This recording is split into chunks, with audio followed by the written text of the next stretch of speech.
Perfecto, ahí está grabando. Bueno, les decía que haciendo un pequeño repaso de lo que habíamos visto sobre el reglamento de la EA, dijimos que el proyecto comenzaba con una predeterminación de el grado de electrificación tentativo que iba a tener nuestro proyecto en base a la superficie cubierta más el 50% de la superficie semicubierta. ¿Se acuerdan? Eso nos daba una indicación de qué grado de electrificación podría llegar a tener la vivienda. Luego, con ese grado de electrificación predeterminado, recuerden que no es el definitivo, porque no es la superficie la que define el grado de electrificación, sino la potencia. Con el grado de electrificación predeterminado, que podría ser mínimo, medio, elevado o superior, con ese grado de electrificación comenzábamos a trazar nuestro proyecto en base a, primero, los puntos mínimos de utilización que corresponden al grado de electrificación que habíamos predeterminado. ¿Sí? Quiere decir la cantidad mínima de bocas de iluminación y de toma corrientes que tiene que haber en cada ambiente, respetando lo que indica el reglamento en ese punto. Recuerden que había una tabla resumen con los puntos mínimos de utilización para cada uno de los grados de electrificación. Y luego de haber cumplido con los puntos mínimos, nosotros agregábamos lo que no pedía como mínimo, las bocas de hilo corrientes que a nuestro criterio como proyectistas sea adecuado incorporar y que no están consideradas en los puntos mínimos de utilización. Por ejemplo, habíamos dicho que en nuestra provincia era prácticamente obligatorio corrientes de refrigeración en cada uno de los ambientes. ¿Sí? Disculpe, profe, se Para lo escucha medio cortado. Sí, Ernesto. ¿Se escucha cortado? Sí. Bueno, sí. Voy a interrumpir un poquito el video para que se escuche mejor, ¿saben? Mientras tanto, para que... Hola Ángel, sí, te escucho. No, que no hay inconveniente. Bueno, bien, perfecto.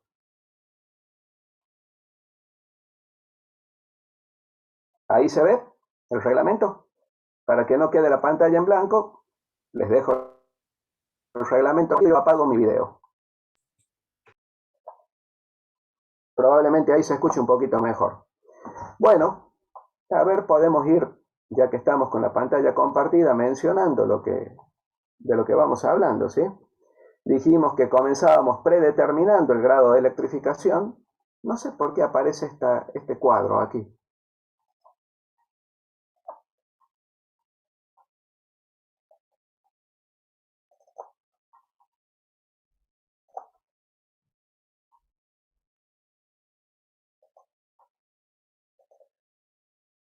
Perfecto, ahí. Bueno, denme un minutito, por favor, que voy a buscar las partes de las que vamos a ir hablando. ¿Sí? Dijimos que primero predeterminábamos el grado de electrificación con la superficie cubierta más el 50% de la superficie semicubierta. Vamos a ir a esa parte.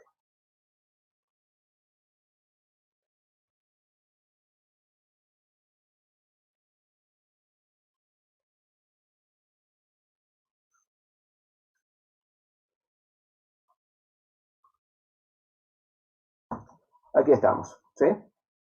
Fíjense en este punto, 771815 nos dice determinación del grado de electrificación en los inmuebles. Se determina según los pasos siguientes.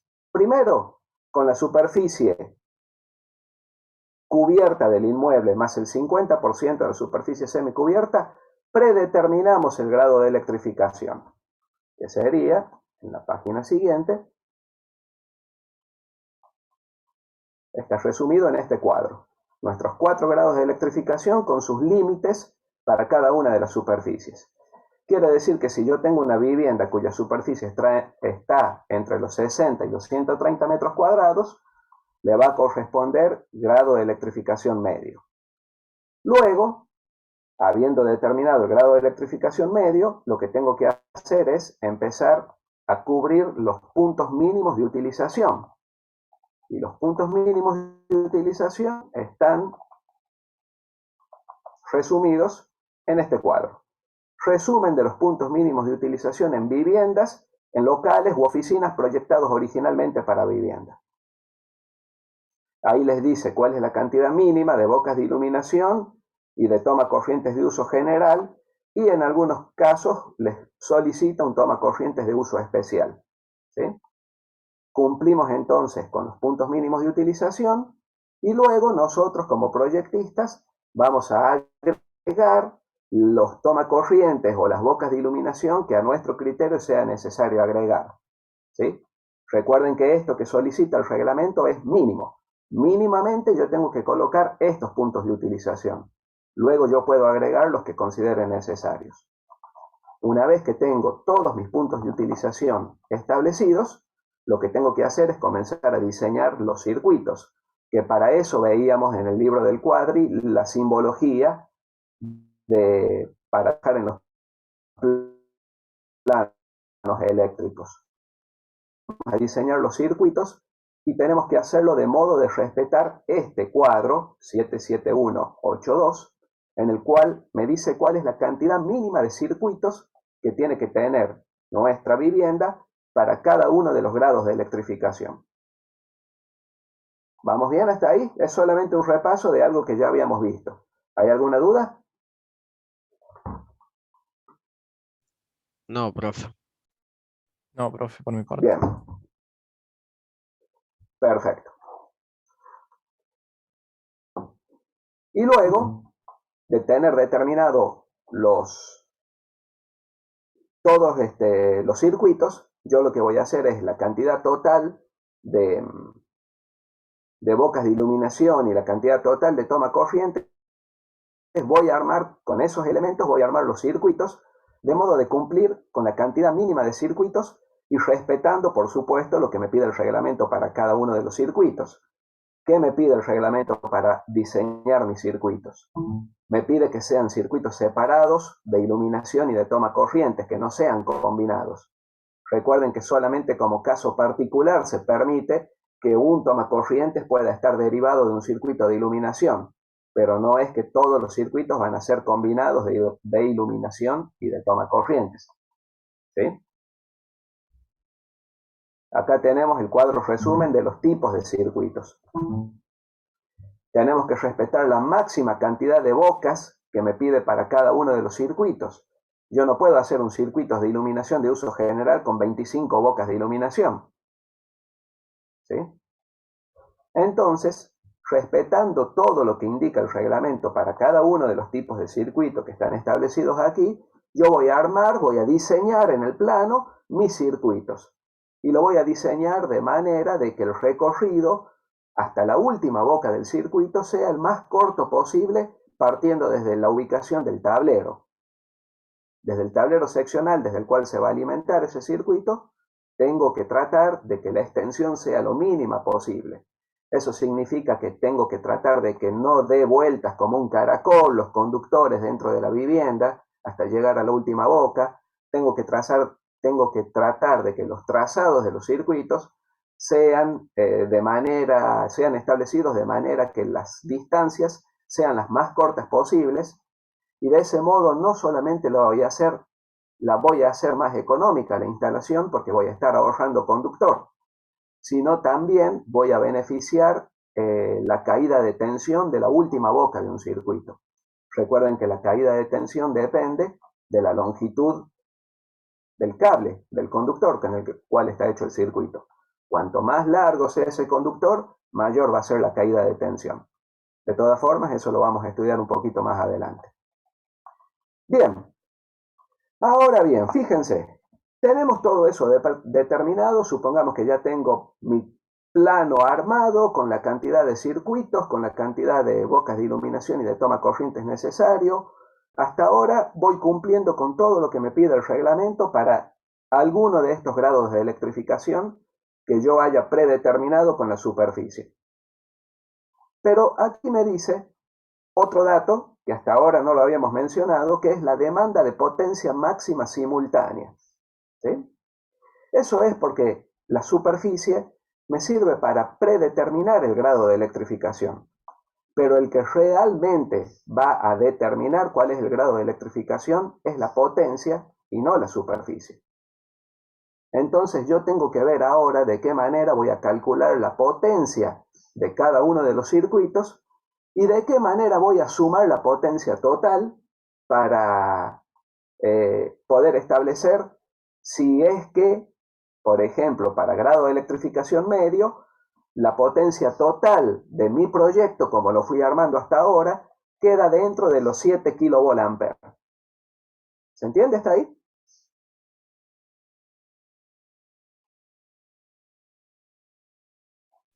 Sí, profe. Sí, profe, se entiende. Bien. Una pregunta, ¿qué sucedería si cuando yo calculo la potencia de mi proyecto eléctrico, que lo había preestablecido como grado de electrificación medio, cuando yo sumo la potencia de todo mi proyecto eléctrico supera los 7 kVA? ¿Qué les parece que se debería hacer en ese caso?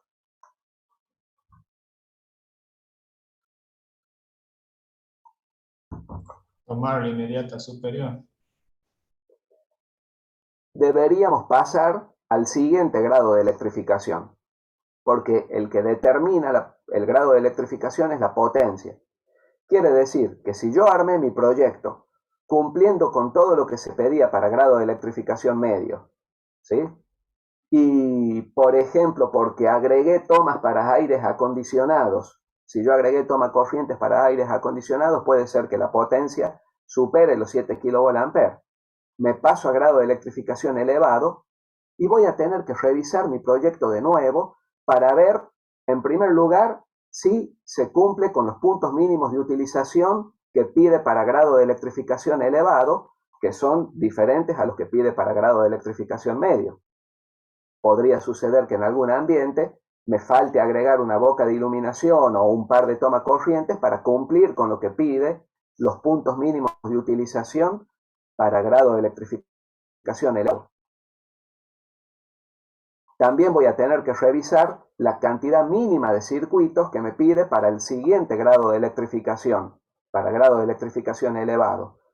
Es muy probable que lo cumpla, porque si yo agregué elementos a lo que me pedía para grado de electrificación medio, es muy probable que lo cumpla, pero tengo que revisarlo y ver que no me quede nada sin cumplir.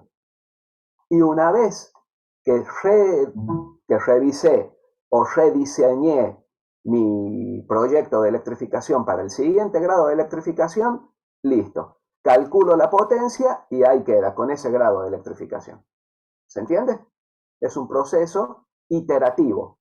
Hay que prediseñar, hacer los cálculos y es muy probable que tenga que luego volver a revisar esos cálculos para ver si cumplo con lo que se pide. ¿Se entiende hasta ahí?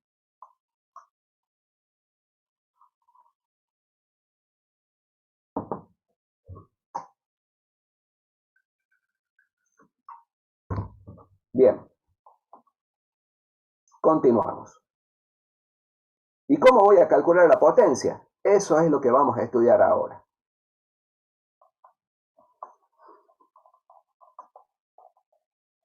¿Cómo voy a calcular la potencia máxima simultánea? Primero tengo que calcular la potencia de cada uno de los circuitos. Y luego voy a sumar la potencia de todos los circuitos. Y eso está establecido un poquito más adelante.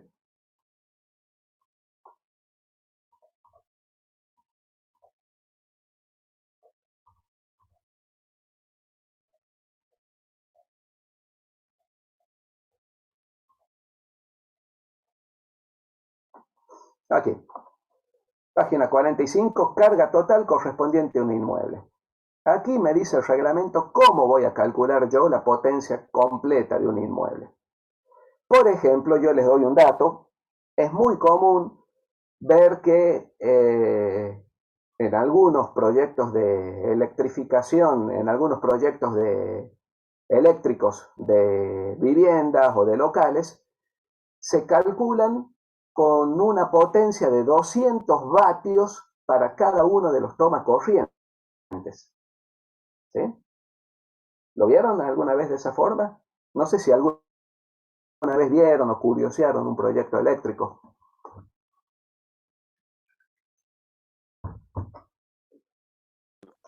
No, profe, yo nunca lo hice. Bueno, entonces les comento que, por ejemplo, es muy común ver en los proyectos eléctricos que se calcula la potencia de los circuitos de toma corrientes asignándole una potencia de 200 vatios a cada toma corriente, ¿sí? Y luego sumando el total de bocas que tenga ese circuito. Ahora les pregunto yo, ¿te hará bien, te hará mal?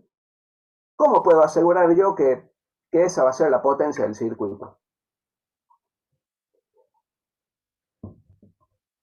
Se asegura de esa manera, profe, no era por la capacidad de soportar corriente que tenía el tomo corriente. Claro, que soportaban, los comunes soportan hasta 10 amperios, por los cuales con la que Perfecto. nosotros trabajamos nos da 220 watts y siempre se pone 200 para que quede ese margen de protección. Está perfecto lo que acabas de mencionar. La capacidad de los tomacorrientes comunes es 10 amperes. La potencia se obtiene multiplicando la tensión por la corriente. Si vos multiplicas 10 amperes por 220 voltios, te da que tienen una capacidad de 2200 vatios, no de 200. ¿Sí?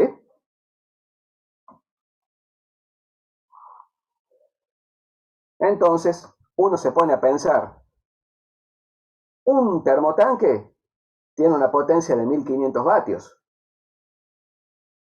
Un caloventor, 2000 o más vatios.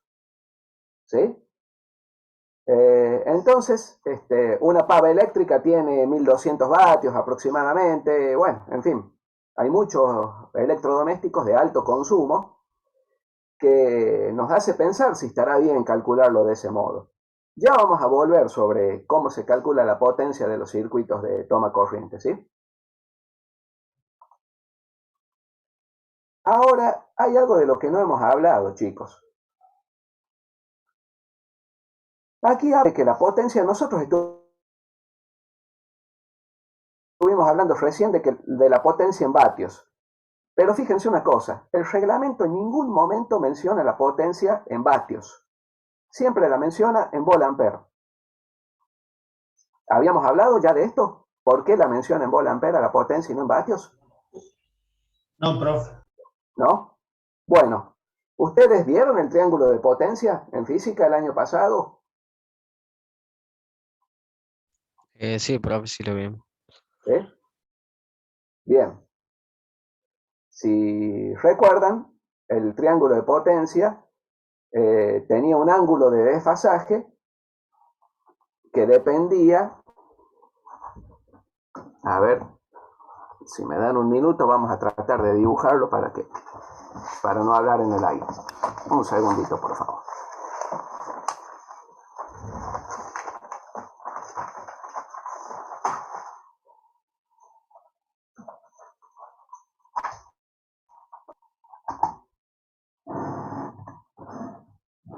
Les pido disculpas, estoy acomodando. No tenía previsto utilizar el lápiz y el papel, pero en este caso es conveniente.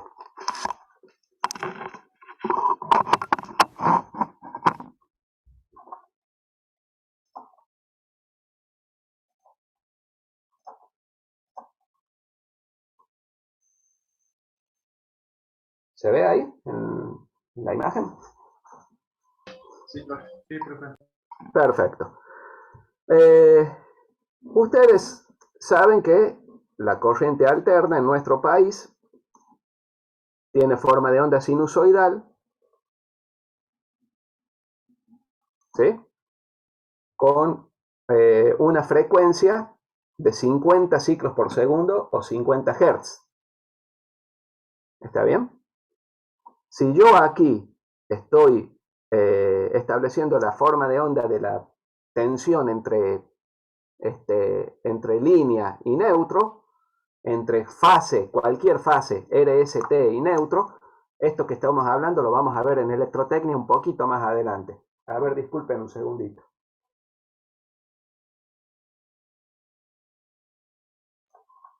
Disculpen.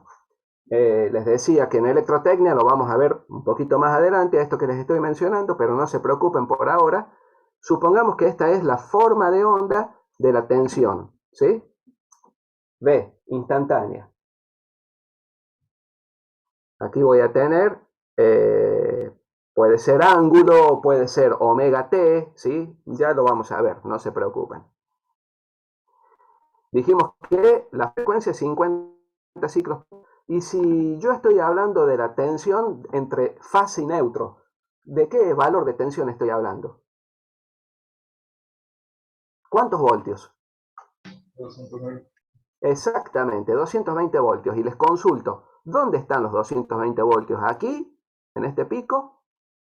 ¿Aquí? ¿En este pico inferior? ¿Dónde están?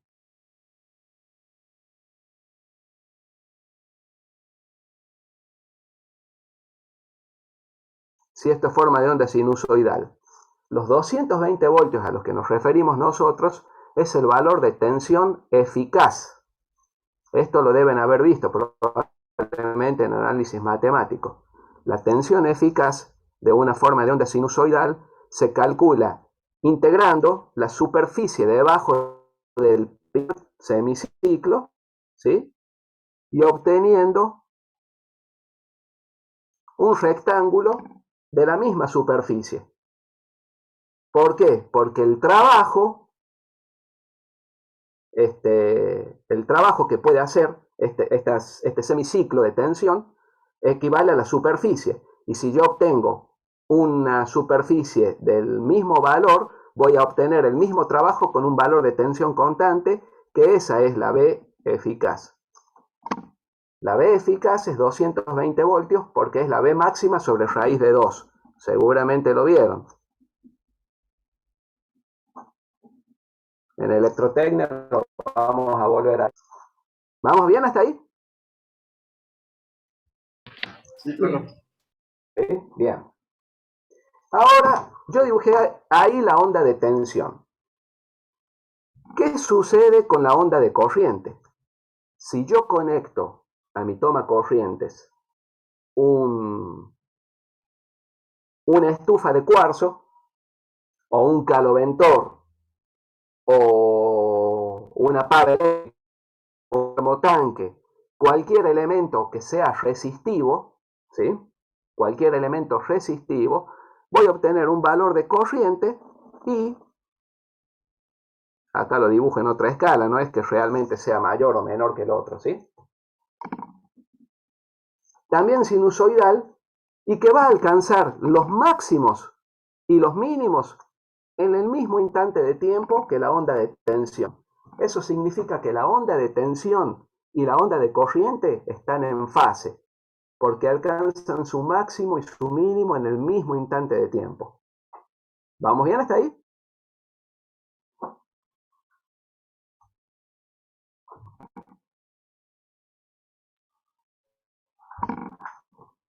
Si no hay dudas, continuamos. Un caso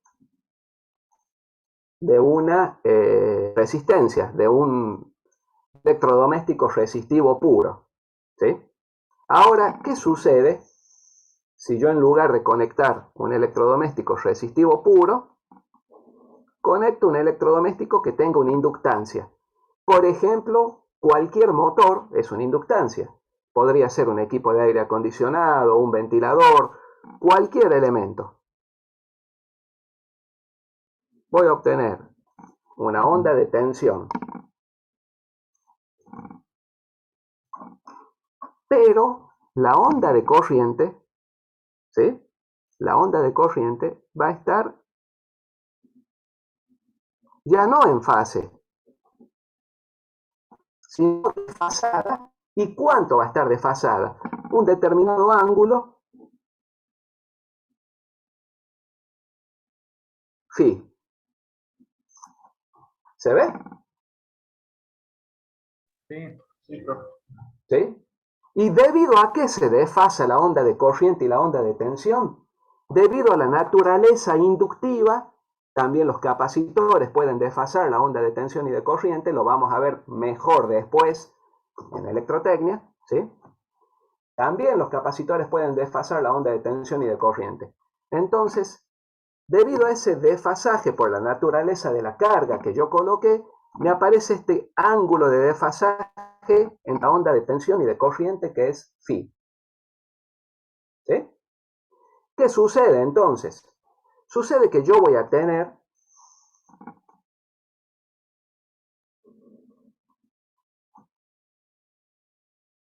tres potencias.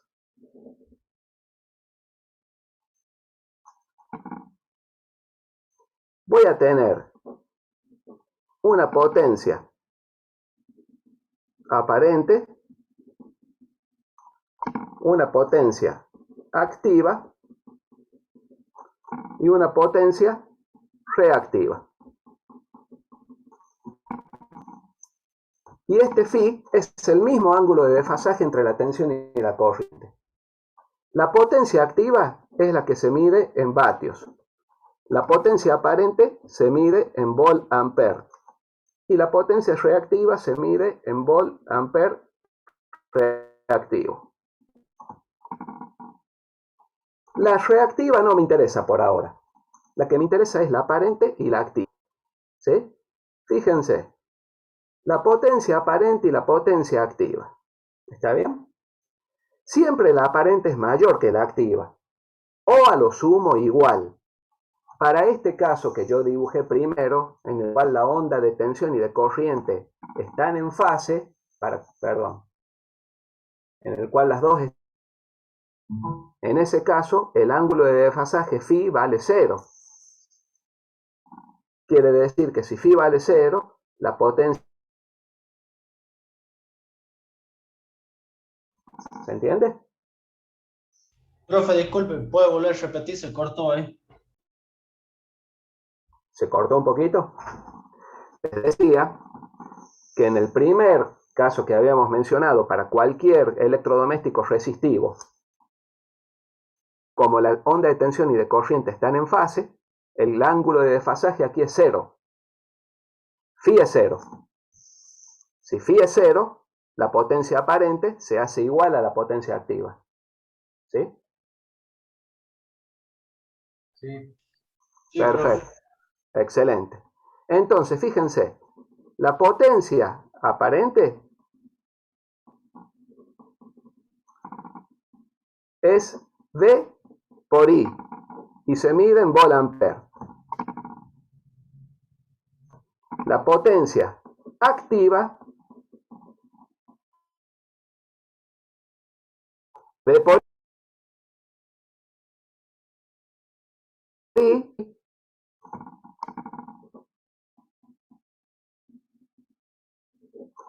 y se mide en vatios. ¿Podría bajar un poco la cámara, profe? Ahí está. Muchas gracias por avisarme, no me había dado cuenta.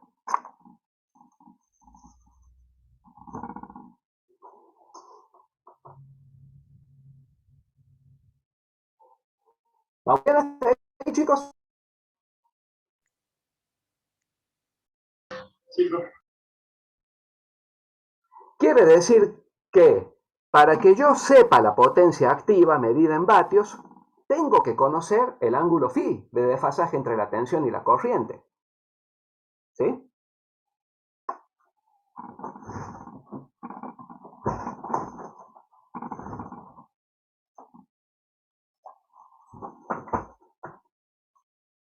Ahora, supongan ustedes que están haciendo un proyecto para una casa de un barrio.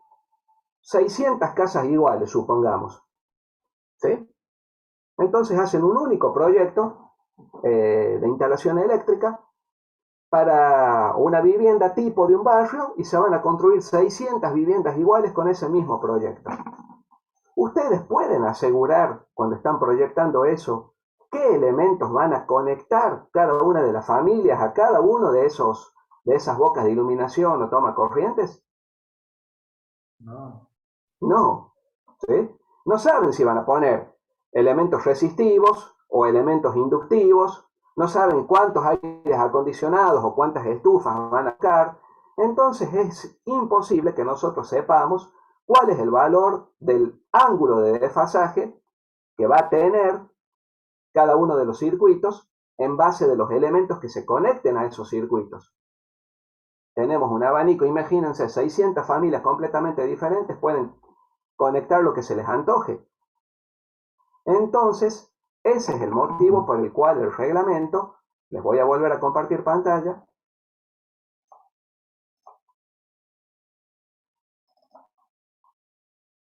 ¿Se ve el reglamento aquí?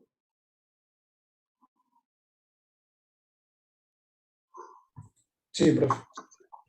Bien, perfecto. Ese es el motivo por el cual el reglamento a la potencia siempre la menciona como potencia aparente. Porque no sabemos el coseno de phi, no sabemos el ángulo de desfasaje, por lo tanto no podemos hablar de potencia activa. ¿Sí? Siempre hablamos de potencia aparente expresada en volt-amperes. Ahora bien, aclarado ese punto, ¿por qué hablamos de potencia aparente y no de potencia activa en vatios? Quedó claro, ¿no?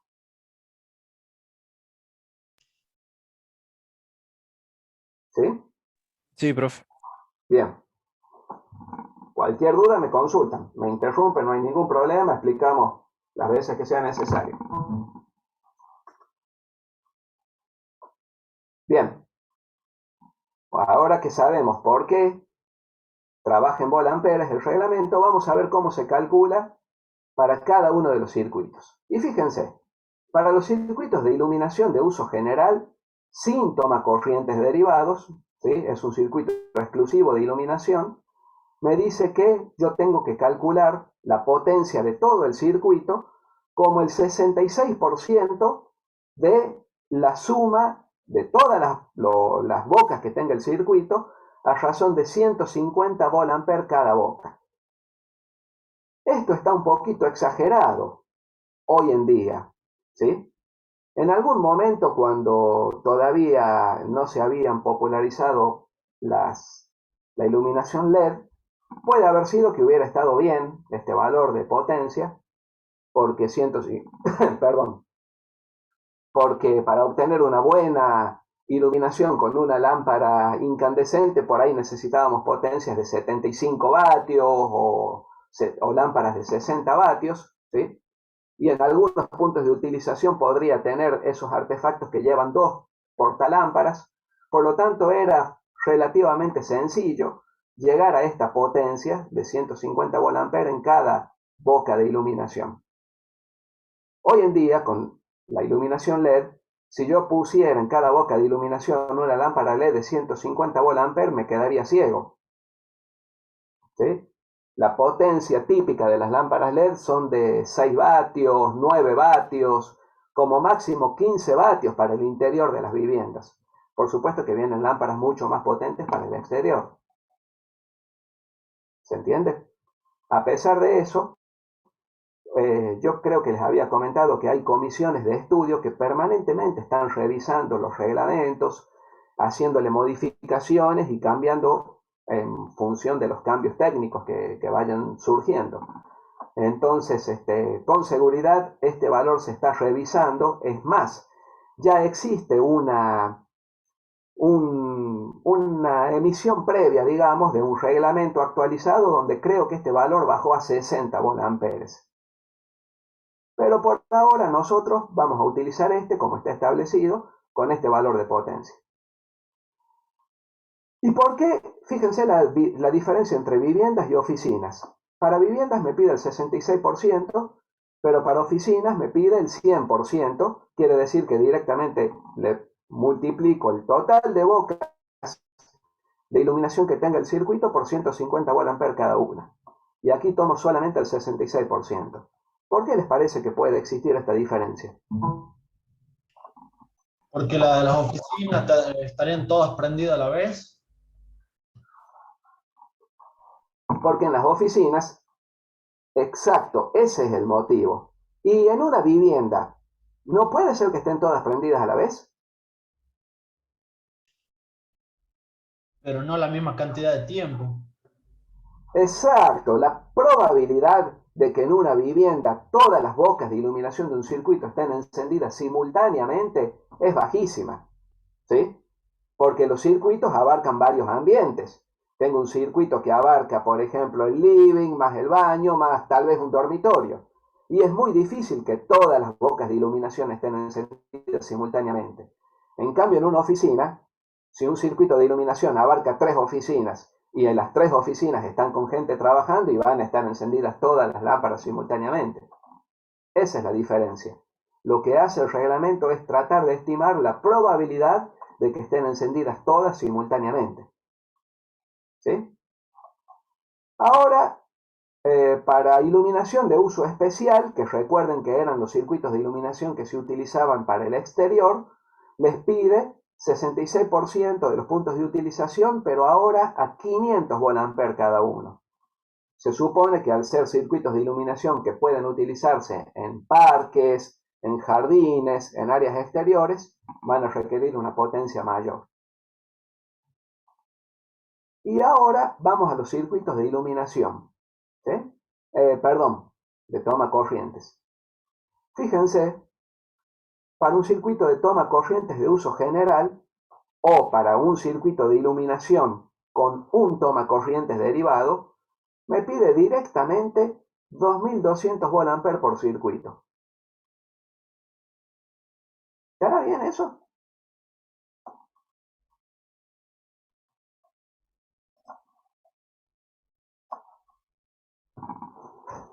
¿Qué les parece? 2200 VA por circuito. Y no me pregunta, ¿sí? No tiene en cuenta cuántas bocas tiene ese circuito. ¿Cuántos toma corrientes? Evidentemente no tiene que ser lo mismo un circuito de toma corrientes de uso general que tenga 15 toma corrientes, que es el máximo que se permite para ese circuito, ¿sí? Que un circuito de toma corrientes de uso general que tenga 4. No debe ser lo mismo.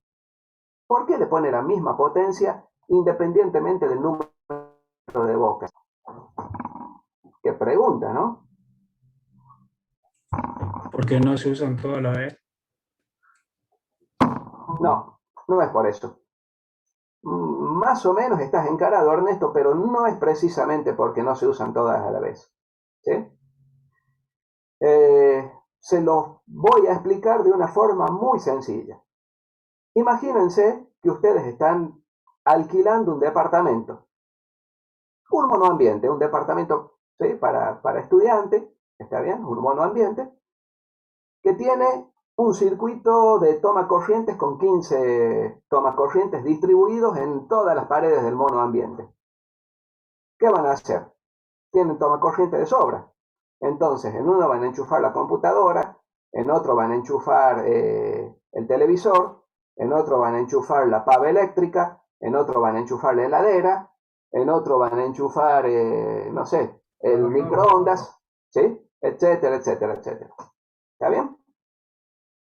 Ahora, supongan que se mudan a otro departamento y cuando van, tiene 2 tomacorrientes nomás. Porque el que hizo el proyecto no se dio cuenta y le dejó 2 tomacorrientes. ¿Qué van a hacer? Van a enchufar la heladera y el microondas y cuando quieran usar la computadora van a desenchufar la heladera para enchufar la computadora. Y cuando quieran usar la pava eléctrica van a desenchufar el microondas para enchufar la pava eléctrica. Y cuando quieran ver tele, igual de los dos desenchufan. ¿Qué hacen en ese caso? Zapatillas, profe. Ah, Se van a comprar, exactamente, se van a comprar una zapatilla así de larga, ¿sí? No me entran las manos, así, y van a enchufar todo junto. No van a estar enchufando y desenchufando las cosas. Ahí les queda claro que en el caso de los circuitos de toma corrientes, ¿sí? La cantidad de bocas del circuito no influye en la potencia máxima que va a tener el circuito. ¿Está bien? Porque es muy sencillo agregarle las bocas que yo necesite, simplemente enchufando una zapatilla, un prolongador de tomas múltiples.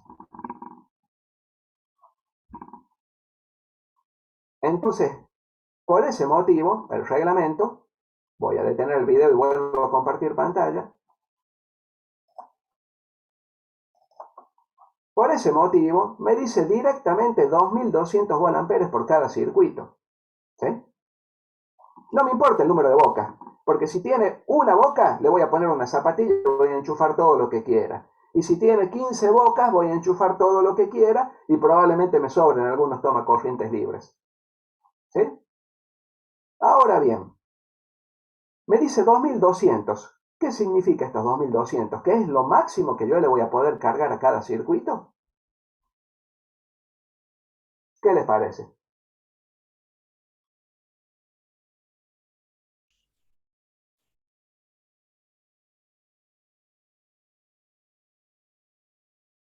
Fíjense, vamos a regresar a una tablita anterior que hablaba de los tipos de circuito.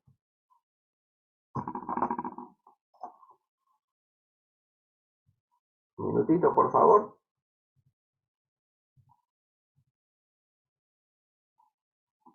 Estaba lejos de tablita.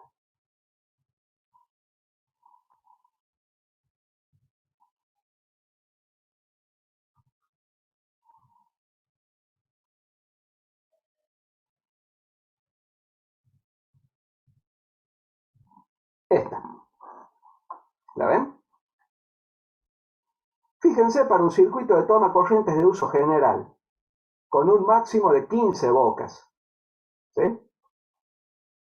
¿Cuál es el valor de la llave térmica más grande que me permite el reglamento ponerle a ese circuito? De 20 amperes. 20 amperes, perfecto. Quiere decir que a ese circuito yo le voy a estar pudiendo extraer una potencia máxima de ¿cuántos volamperes?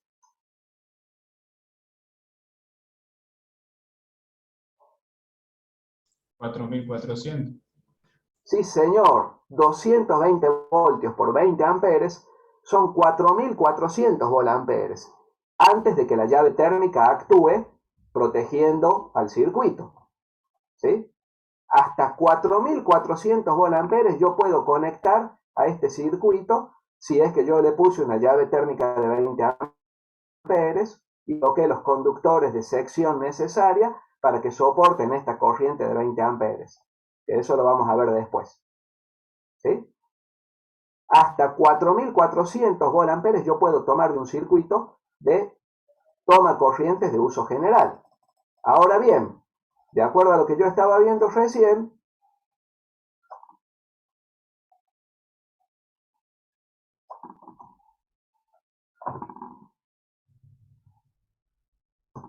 de acuerdo a esto, me dice que calcule con 2200 cada circuito, 2200 volamperes. ¿Qué significa? Que no es la máxima potencia del circuito, sino que es un promedio de la potencia que yo calculo para cada uno de los circuitos de toma corrientes de la vivienda o de las oficinas, porque se supone que es, nuevamente, muy baja la probabilidad de que todos los circuitos de toma corrientes de la vivienda estén cargados a la máxima potencia cada uno. ¿Se entiende? Probablemente un circuito puede estar cargado cerca de su máxima potencia, pero si es así, los otros no van a estar tan cargados. Entonces yo calculo un promedio de 2200 volamperes para cada circuito de toma corrientes. ¿Para qué me sirve esto a mí? Para que cuando calcule la potencia total de la vivienda, no esté calculando una potencia exagerada, sobredimensionada, sin sentido. ¿Se entiende?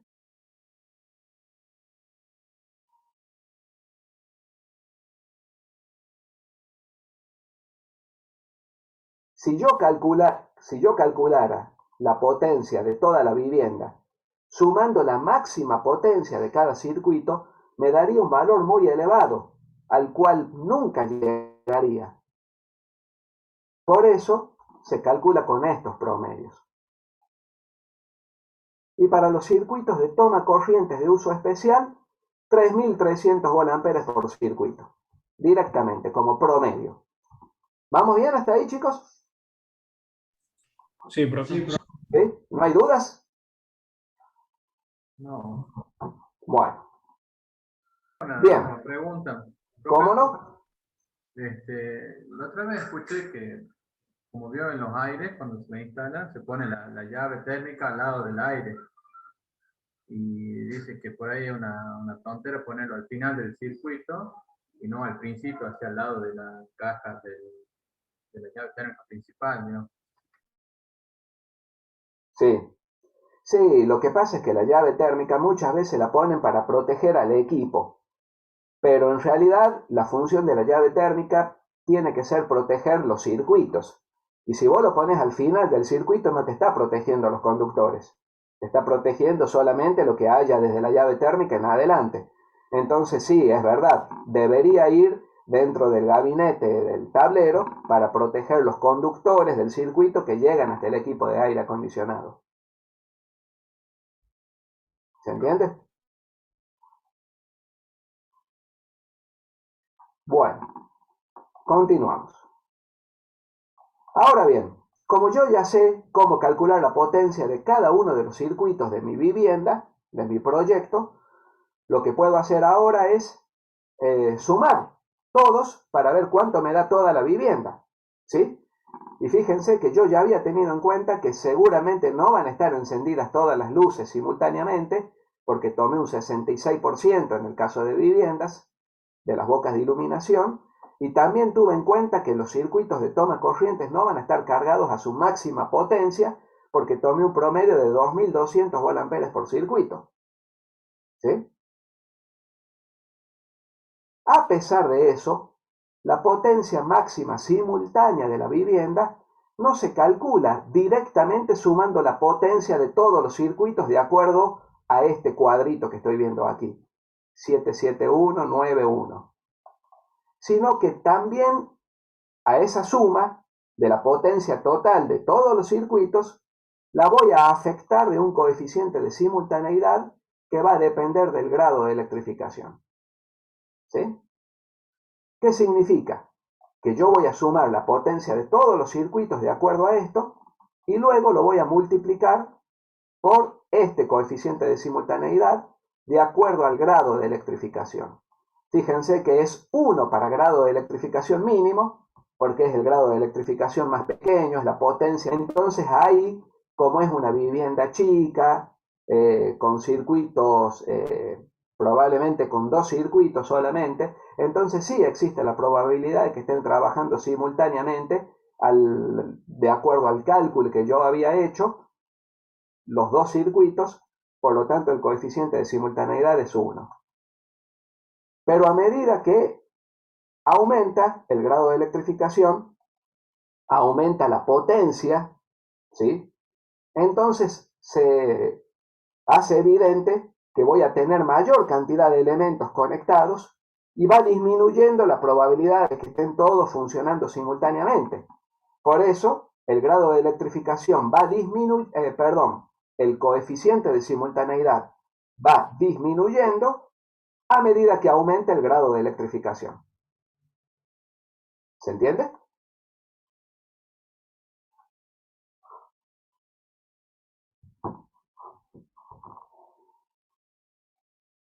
¿Se acuerdan cuando vimos el primer cuadrito en donde veíamos los grados de electrificación de acuerdo a la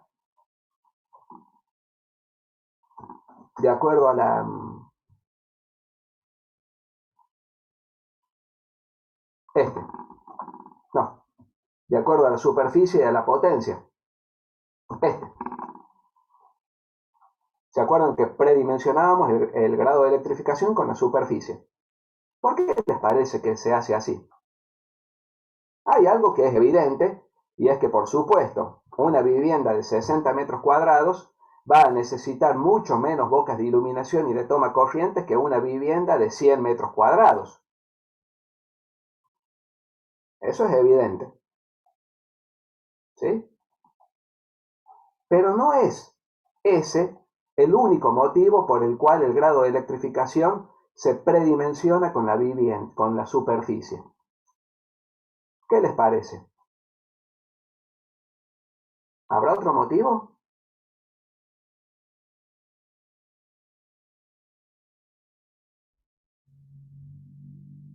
puede repetir, profe, la pregunta?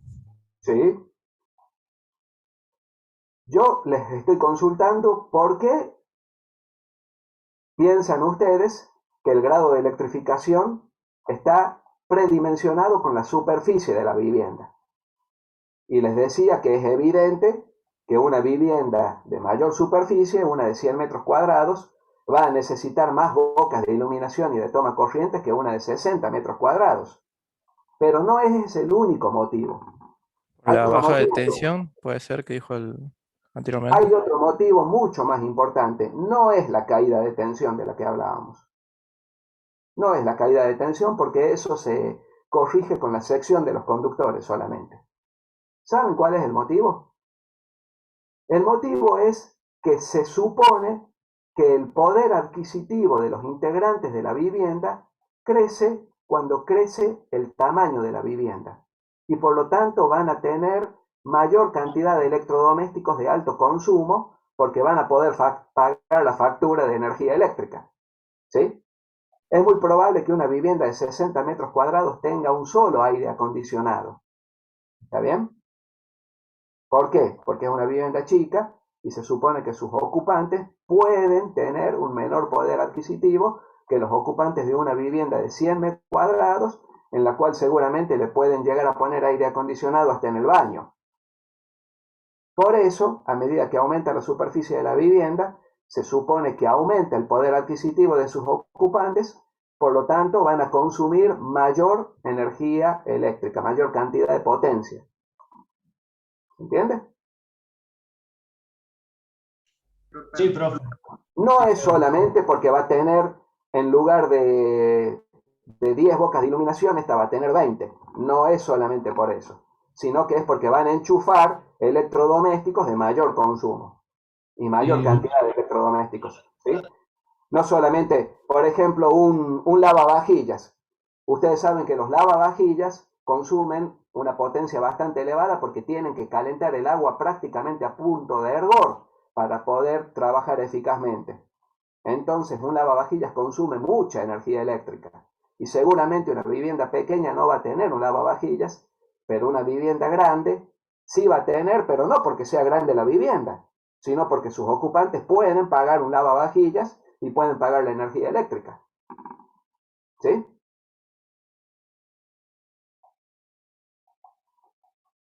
Queda claro, ¿no? Sí, profe. Bueno, a ver, hagamos un repaso entonces para ver cómo vamos hasta ahí.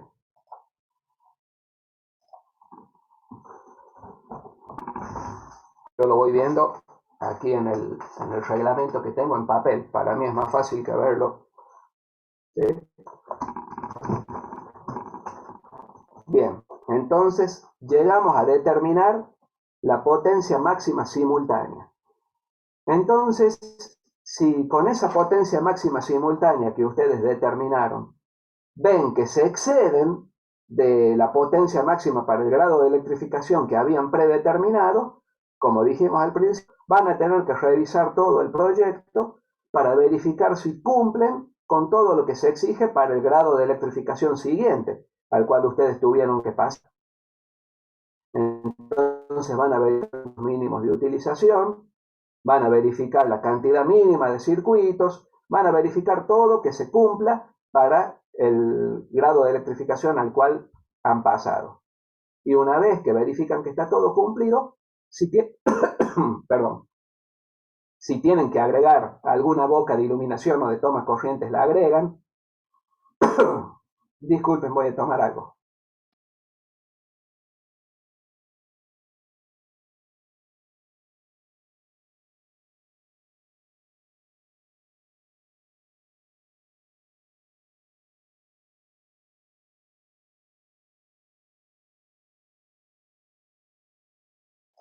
Perdón, todavía sigo medio congestionado. Si tienen que agregar alguna boca de iluminación o de toma corrientes, la agregan. Si tienen que agregar algún circuito, porque no cumplen con la cantidad mínima de circuitos para ese grado de electrificación, lo agregan. Y luego de verificar que cumplen con todo lo mínimo que se pide, vuelven a calcular la potencia máxima simultánea. ¿Sí? Y ahí termina el trabajo. Si cuando vuelven a calcular la potencia máxima simultánea les pasa al siguiente grado de electrificación, ya no hace falta que los repitan el cálculo. Ya directamente se quedan en ese grado de electrificación que habían recalculado la vez. Por más que cuando vuelven a calcular la potencia pasa al otro grado de electrificación. ¿Se entiende?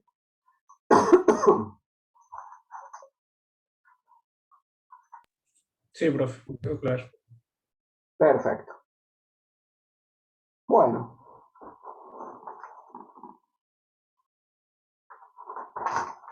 Hasta ahí vamos bastante bien. Lo que hacer ahora es pasar a calcular la sección de los conductores. Y vamos a dejar iniciado el tema. ¿Sí?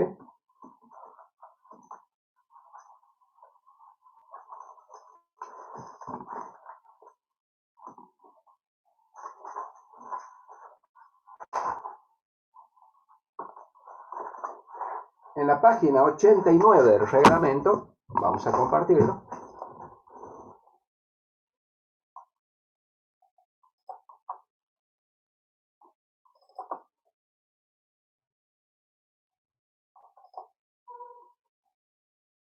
No veo en qué página estamos ahí, 37.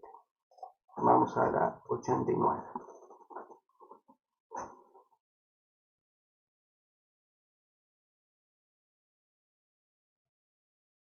Fíjense, aquí les da aclaraciones importantes respecto a los conductores y el código de colores que se debería respetar. ¿Sí? Fíjense que siempre el conductor neutro es color celeste. Siempre que vean un conductor celeste, si está bien hecha la instalación eléctrica, tiene que corresponder al neutro. Los conductores de las fases, ¿sí? R, S y T, tienen que corresponder a estos colores: marrón, negro y rojo. Y por último, el conductor de protección, que es el conductor, no hemos hablado todavía del conductor de protección, pero es el conductor que vincula la jabalina de puesta a tierra con todos los elementos metálicos, ¿sí? De la instalación eléctrica, con todas las masas metálicas, tiene que ser de color verde y amarillo. Y los otros colores en los que vienen los cables, vienen cables que no son solamente marrón, negro y rojo y celeste, ¿cierto? Vienen cables que son verdes, no verde y amarillo, sino verde completo. Vienen cables que son amarillo completo. En fin, esos colores que no corresponden a esto los tengo que utilizar para los retornos, que son los que van desde los interruptores hasta la boca de iluminación que quieren alimentar. Esos son los retornos. ¿Cómo sería ahí, profe? Los demás colores los utiliza para retorno. Para los retornos, exactamente. ¿Sí? Desde el interruptor hasta la boca de iluminación. ¿Se entiende? Sí. ¿Sí? O sea, en la llave, dice usted, profe, Exactamente, el interruptor es la llave. como para hacer La llave de la cual se enciende una boca de iluminación, si es de un dormitorio o un baño, o pueden ser varias bocas de iluminación que se enciendan de un solo interruptor. Por ejemplo, una cocina que tenga dos bocas de iluminación. ¿Sí?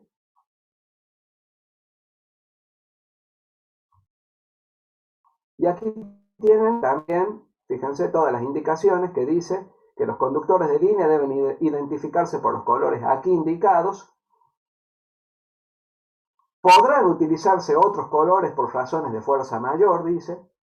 En estos casos se deberá identificar unívocamente cada conductor en los dos extremos de cada tramo, mediante cintas con los colores normalizados o sus denominaciones, anillos u otro método de identificación. Para una instalación monofásica, que solamente va a tener una de las fases y el neutro, se puede utilizar cualquiera de los colores de las fases. Por funciones distintas, por ejemplo, retornos de los circuitos de comando de alumbrado, no se pueden utilizar los colores destinados a fases, neutro o protección, ni tampoco el verde y amarillo. ¿Sí? Quiere decir que todos los otros colores se tienen que utilizar para retornos, pero no estos que hemos mencionado recién.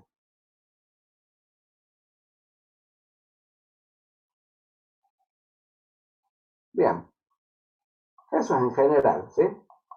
Ahora lo que quiero que vean es una tablita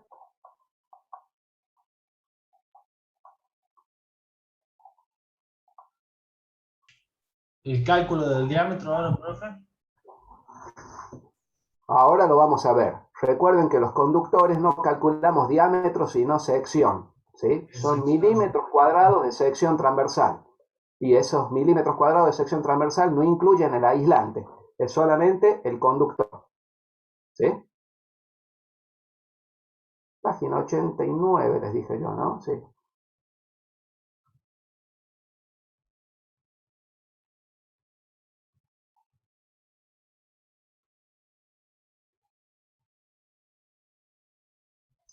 Me estoy yendo para atrás. Disculpen.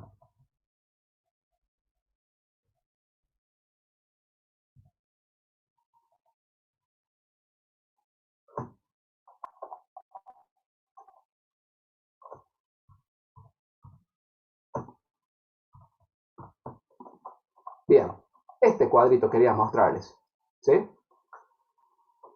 771-13-1. Nosotros lo que estamos por empezar a ver es cómo calcular la sección de los conductores de acuerdo a su valor de corriente admisible. Ahora bien, independientemente del cálculo que yo haga, hay secciones mínimas que tienen que tener los conductores de cada tipo de circuito, los cuales yo no puedo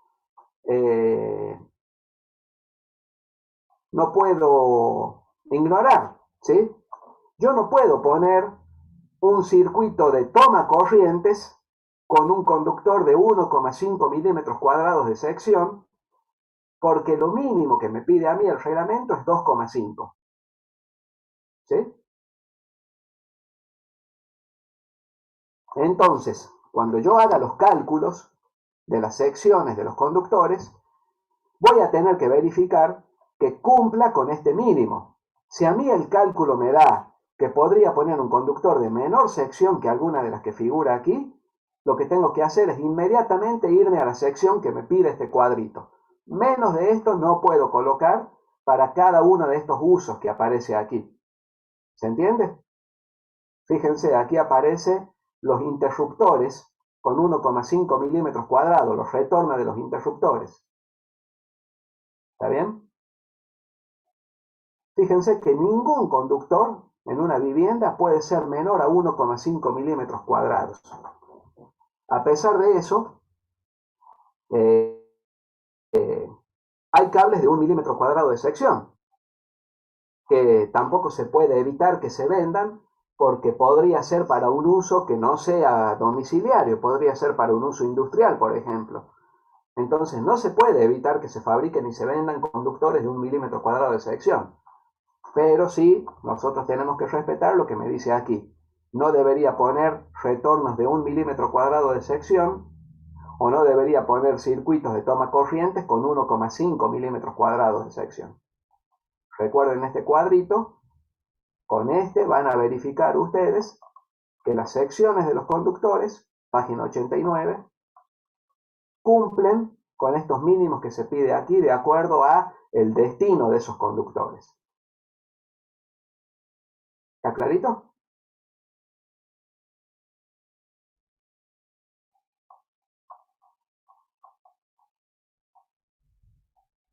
Bien. Ahora nosotros vamos a calcular la sección de los conductores por corriente admisible, dijimos. ¿Y por qué?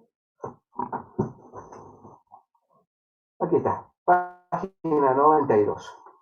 ¿Por qué les parece que el conductor tiene una corriente máxima admisible?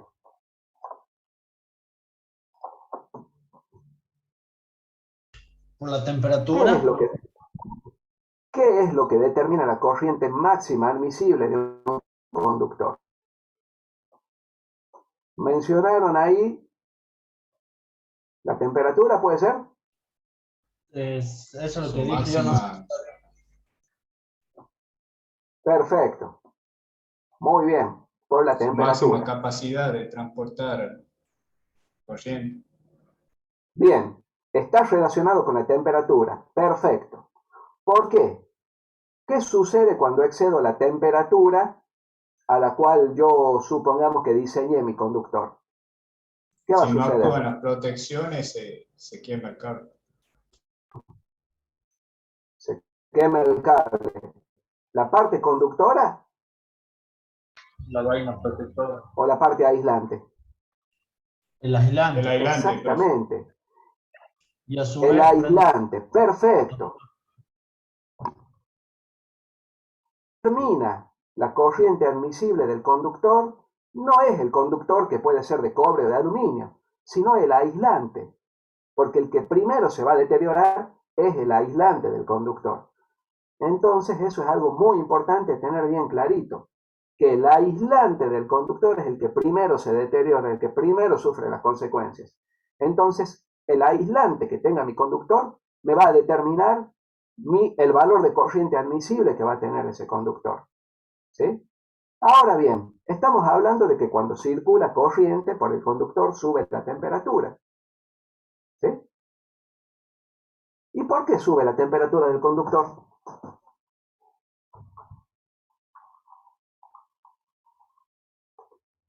¿Porque hace calor?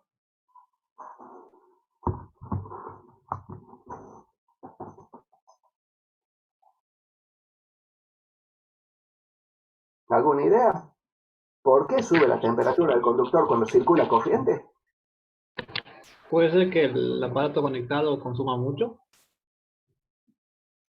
Tiene que ver con la potencia, profe. Potencia V por I.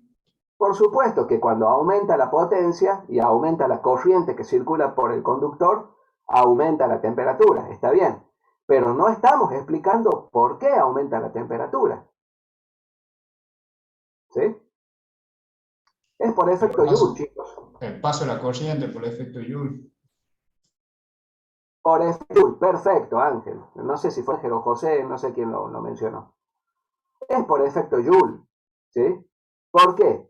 Porque el conductor, por más que sea un excelente conductor, el cobre, tiene una resistividad, ¿sí?, de 0,0178 ohm por milímetro cuadrado sobre metro.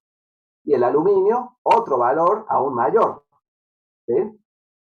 Eso significa que de acuerdo a la longitud y la sección del conductor, va a tener una determinada resistencia, que esa resistencia, debido al paso de la corriente eléctrica por efecto Joule, va a generar calor. Recuerden que la potencia de calor generada por efecto Joule es I cuadrado por R. ¿Se acuerdan?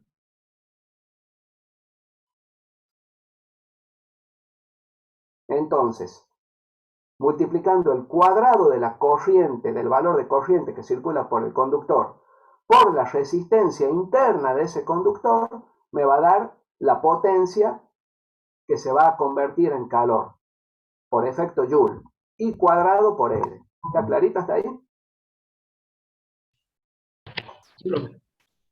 por mi parte sí. Bien, excelente. Ese es el motivo por el cual se calienta el conductor. Sí, Ahí dijo que la potencia del conductor I cuadrado por R. la potencia que se va a convertir en calor, ¿sí? Es Por la efecto potencia Joule. disipada. Exactamente, es potencia que se va a disipar en forma de calor. Gracias, José. Esa es la Por el palabra justa. ¿Sí? No es la potencia del artefacto eléctrico ni la potencia de... No, es la corriente que circula por el conductor multiplicada al cuadrado por la resistencia interna del conductor. ¿Sí? Esa es I cuadrado por R, la potencia que se va a disipar, se va a manifestar en forma de calor. ¿Sí? ¿Vamos bien hasta ahí? Sí, perfecto. Bien. O sea que por ahora ya sabemos que el aislante me va a determinar la corriente admisible del conductor, porque algún aislante, por ejemplo, de baja calidad, puede tener una temperatura de trabajo menor que otro aislante que sea más efectivo. Por lo tanto, para la misma sección de conductor, un conductor con un mal aislante va a tener una corriente admisible menor que el mismo conductor, pero con un aislante de mayor calidad. ¿Se entiende hasta ahí?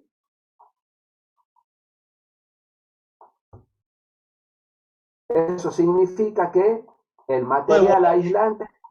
¿Puede volver a repetir lo que dijo, profe? ¿Sí? ¿Cómo no? Decíamos que un conductor, por ejemplo, de 2,5 milímetros cuadrados de sección, va a tener diferente valor de corriente admisible de acuerdo al material aislante. Si tiene un aislante de baja calidad, va a tener una corriente admisible menor que el mismo conductor con un material aislante de mejor calidad, de mejores características. Porque el aislante de baja calidad se va a deteriorar a una temperatura menor que el aislante de mejor calidad. ¿Se entiende hasta ahí? Sí, profe. Gracias. Bien. Bien, excelente. Entonces, ya vamos viendo que la corriente admisible depende del tipo de aislante que tenga el conductor. ¿Sí? Por supuesto que también va a depender del tipo de conductor, porque como decíamos que el aluminio tiene una resistividad mayor que el cobre, la potencia disipada por efecto Joule va a ser diferente en un conductor de 2,5 milímetros cuadrados de aluminio que en uno de 2,5 milímetros cuadrados de cobre. ¿Qué significa? El conductor de cobre para la misma sección se va a calentar menos que el conductor de aluminio. ¿Sí? O sea que también depende del material conductor. Depende del material aislante. ¿Vamos bien hasta ahí? Sí, sí, profe. Bien. Y hay otro tema más. La potencia disipada, ¿en qué se manifiesta? ¿En calor o en temperatura?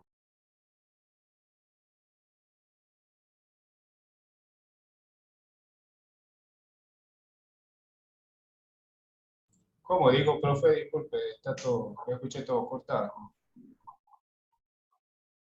La potencia que se disipa por efecto Joule se manifiesta en forma de calor o en forma de temperatura. Calor, profe. La Calor. temperatura, Calor, ¿cómo mide el calor? exactamente. Precisamente, calor. La temperatura no es igual, la temperatura que va a alcanzar el conductor para un cierto calor disipado, en todos los casos no es igual. ¿Sí? Un ejemplo, no va a ser lo mismo un conductor de cobre, por ejemplo, que esté en una cañería embutida adentro de una pared, ¿sí? Sus posibilidades de disipar el calor generado por efecto Joule no van a ser las mismas que las de un conductor que está montado sobre una bandeja portacable de fondo perforado, como las que ven en los supermercados, por ejemplo. ¿Sí? Quiere decir que para la misma cantidad de calor generado por efecto Joule, el conductor que está dentro de la cañería embutida en la pared se va a calentar más, va a alcanzar una temperatura mayor que el conductor que está en una bandeja portacable. Y ni hablemos si el conductor está enterrado en el suelo. ¿Sí? Las posibilidades de evacuar calor son diferentes. Quiere decir que también es importante saber la forma de instalación del conductor para poder determinar su corriente admisible, porque las posibilidades de evacuar el calor generado son muy diferentes. ¿Se entiende? Sí, profe. ¿Sí? ¿Por qué les digo esto? Porque es muy común cuando uno va a seleccionar la corriente admisible de un conductor, ver unas tablitas muy sencillas, un cuadrito muy sencillo, que dice 2,5 milímetros cuadrados 20 amperes, 4 milímetros cuadrados 25 amperes, y nada más.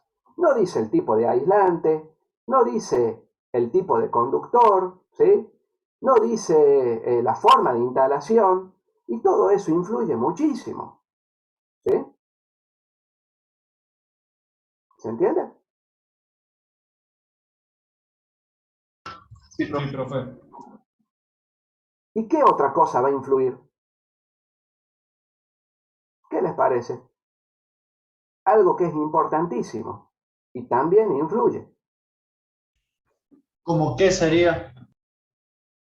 Estamos hablando de la temperatura máxima que puede soportar un conductor debido a su aislante, ¿sí? La Entonces cantidad dijimos, de conductores que pasan por una determinada sí, tubo, José, digamos. sí, perfecto, eso también influye. Lo podríamos incluir como la forma de instalación del conductor, ¿sí? Que podría ser embutido, cuántos conductores hay en la misma cañería, ¿sí? Dijimos que también el material conductor, el material aislante, la forma de instalación, pero hay algo más. ¿Tendrá algo que ver la temperatura ambiente? Un conductor en las mismas condiciones de trabajo, ¿trabajará igual en verano en La Rioja que en Ushuaia? No, La temperatura es importantísima, ¿sí? Un conductor en iguales condiciones de trabajo, ¿sí? En Ushuaia, con una temperatura máxima de, no sé, 20 grados centígrados, llegará la temperatura máxima Ushuaia, no tengo idea. Va a poder evacuar una cantidad de calor mucho mayor que en La Rioja con 50 grados centígrados en el verano. Imagínense una pared, ¿sí? Con el conductor embutido dentro de la pared. Es muy fácil que se llegue a los 50 grados centígrados de la temperatura ambiente que rodea al conductor. Evidentemente no va a ser las mismas condiciones de trabajo y la corriente admisible del conductor en La Rioja va a tener que ser mucho menor que la corriente admisible del conductor en Ushuaia. Todo esto de lo que estamos hablando se tiene en cuenta en las tablas de corriente admisible que vamos a comenzar a ver en el reglamento. Todo esto que hemos mencionado. Y no se tienen en cuenta en esas tablitas muy sencillas que les mencionaba recién. ¿Sí? Ahora bien, esas tablitas sirven, ¿sí?, para poder determinar la corriente admisible de un conductor sin tener en cuenta todo este resto de cosas que hemos mencionado. Entonces, ¿por qué sí deberíamos tener en cuenta todo esto? Si esas tablitas, ningún conductor elegido por esas tablitas se prendió fuego. Las protecciones. ¿Saben por qué? Porque la corriente máxima admisible está relacionada por efecto Joule, ¿sí?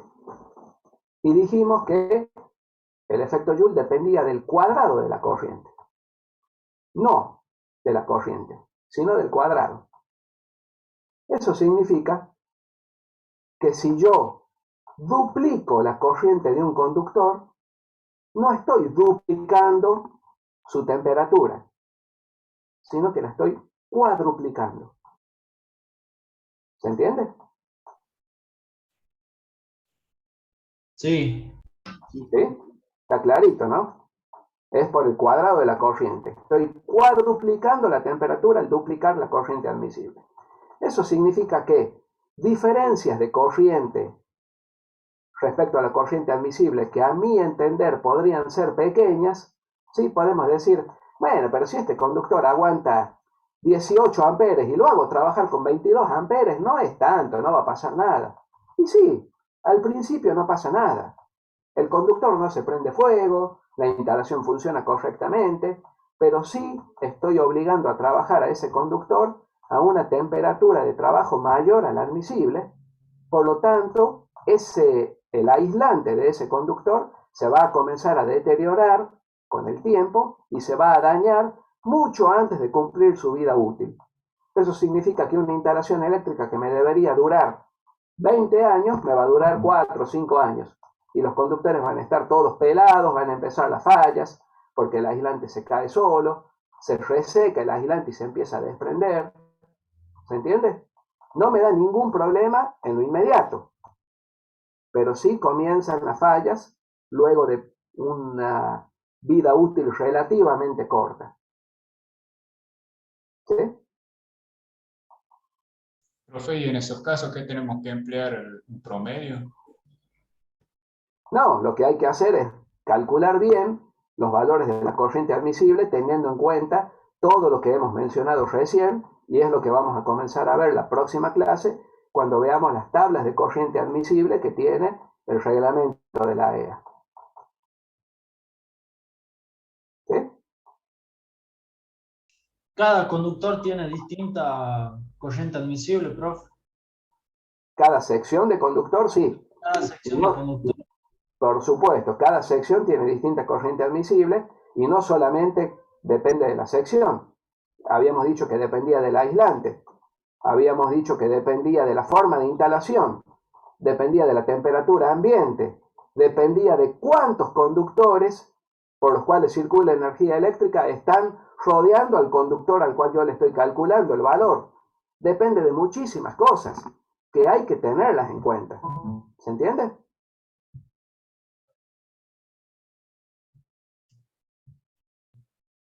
¿Sí?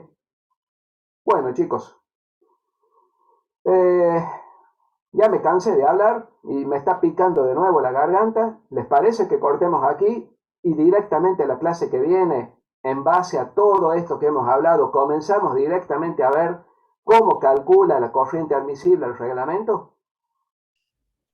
Sí, profe, no hay problema. ¿Sí? Cortamos una media horita antes, pero si sigo voy a volver a toser. Bueno, chicos. No pasa nada. Bueno, muchas gracias, Agustina. Si les parece bien, continuamos la semana que viene con esto que estamos viendo, que vamos bárbaro hasta ahora. Vayan revisando el reglamento, ¿sí? Si tienen, no creo que tengan mucho tiempo, pero bueno, peguen una leidita para que cualquier duda que vayan teniendo puedan ir consultando y ya vayan eligiendo el edificio del cual ustedes vayan eligiendo algún edificio, ¿sí? Bueno. Profe, ¿puedes repetir la última parte porque se me cortó? Voy a apagar la cámara para repetirlo. A ver, primero vamos a cortar la grabación.